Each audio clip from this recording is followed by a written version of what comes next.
May tubig? May tubig po. Ang floating bridge natin.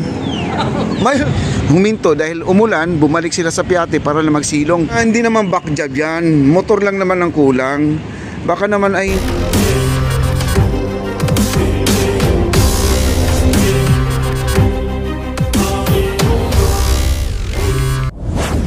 At meron po tayong taong papunta dito, dalawa.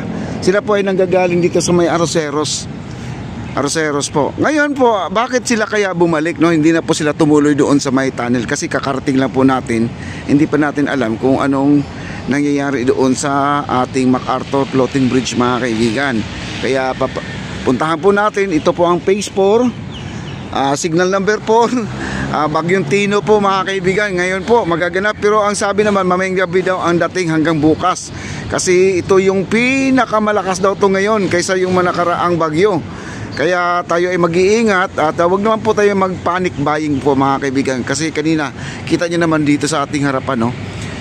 Maliwanag, no? Maliwanag siya. Dito sa ating likuran, makulimlim. Ayan, makulimlim. At umaambon-ambon na rin. At di ko lang alam kung talagang kung ito ay bubuhos. Kasi kanina guys, bit-bit ko na yung payong. Tapos yung payong binitawan ko, no? Binalik ko na sa bahay kasi sabi ko parang walang ulan, no? Medyo maliwanag na. Pero pagdating ko dito, ayun, no, umulan, no? Wala po tayong payong dala ngayon, ha? Okay, maraming salamat po sa mga nag-likes, share at nag-comment po, mga kaibigan. Puntahan po natin yung floating bridge kasi yung dalawang tao na dumaan dito sa ating harapan ngayon lang.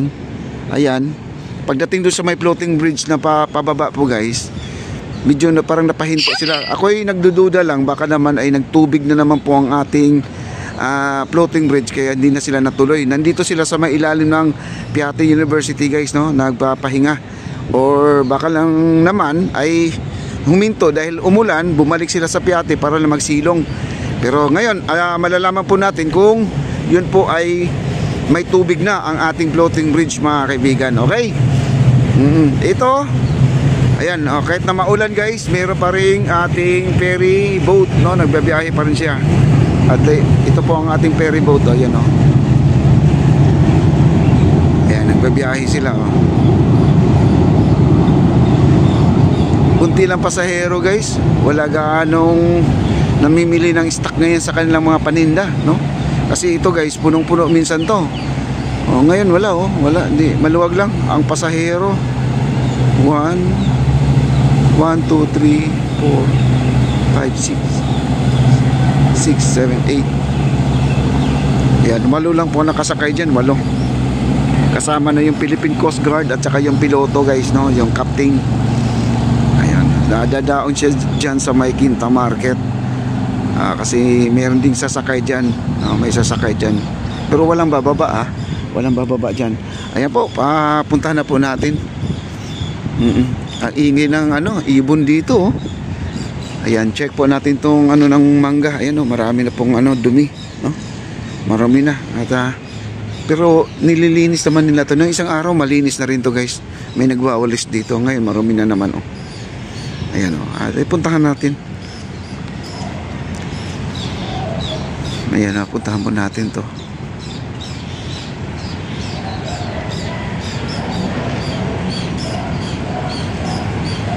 Lakarin po natin. Yan, napakaganda po, guys, no? Sa paglakad, lakas dito. Lakas makakatanggal ng yung tanggal ng bagot sa problema, mga kaibigan, no? Bagot at problema. Yan, puntahan po natin yung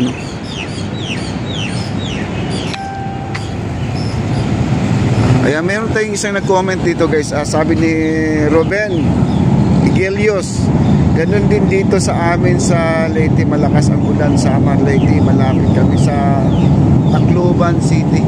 Ayan, oh. At Sir Ruben, maraming salamat. Ayan po, may nagtatrabaho sa ilalim, guys. Ayan, oh. Puntahan natin yung yung floating bridge natin, ha. Ayan. Hello, sir. Sir, bakit bumalik kayo? Po, dyan, sir. May tubig? May tubig po. Ang floating bridge natin. May tubig. Ito po kasi ulan. Ayun, ayan si Sir, ayan. Kaya pala bumalik sila guys. Tama nga ang hinala ko kasi sabi ko parang bumalik sila. Ayan, puntahan muna natin. Salamat Sir ha.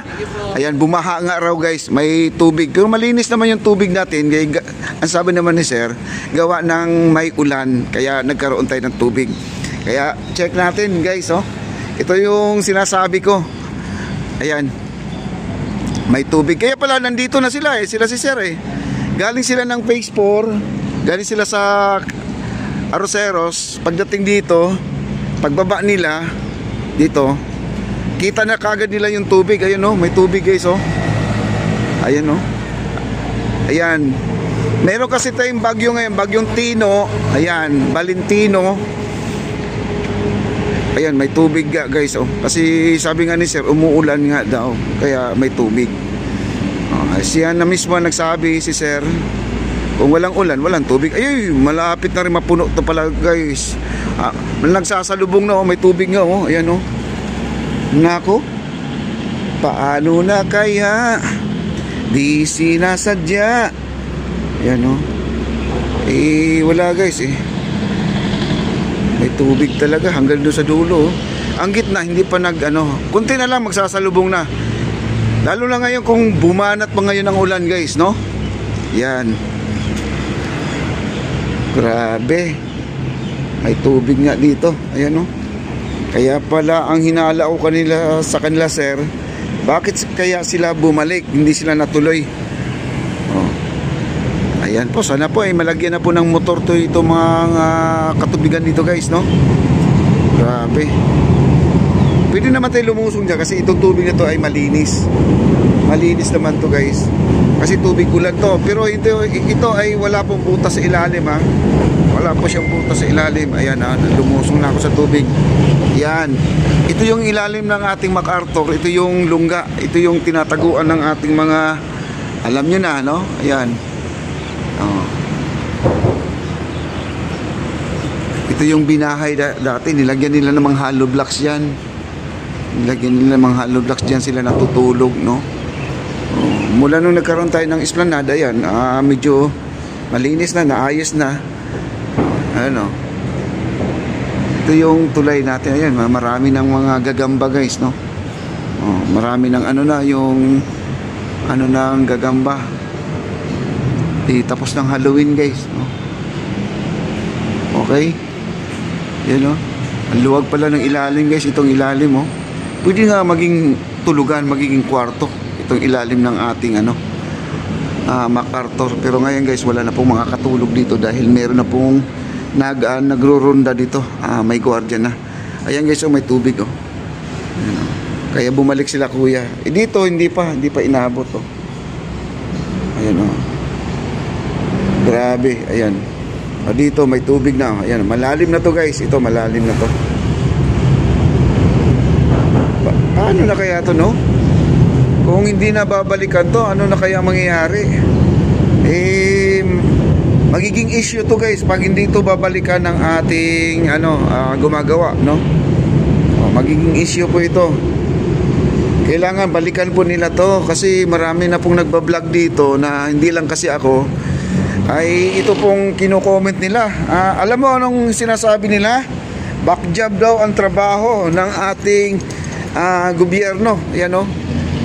Kasi alam nyo guys, madadama yung FCCDI pag hindi po ginawa ni Fabian to. Dapat gawin ni Fabian to itong nagtubig dito. Kasi sa totoo lang, maayos ang gawa ng FCCDI.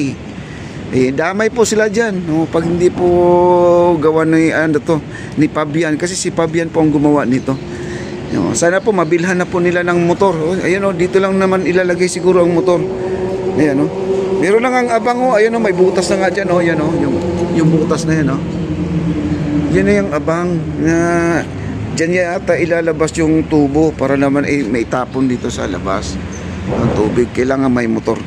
Sabi ko naman doon sa nagko-comment, hindi naman back job yan. Motor lang naman ang kulang. Baka naman ay hindi pa tapos, no? Ayan o. Ang problema lang dyan, kung sinabi ng gumagawa dito ay tapos na yan, wala na po kaming problema dyan. mission accomplished. Ang problema, bago mission accomplished to mga kaibigan, may tubig, no? Hindi naman naayos.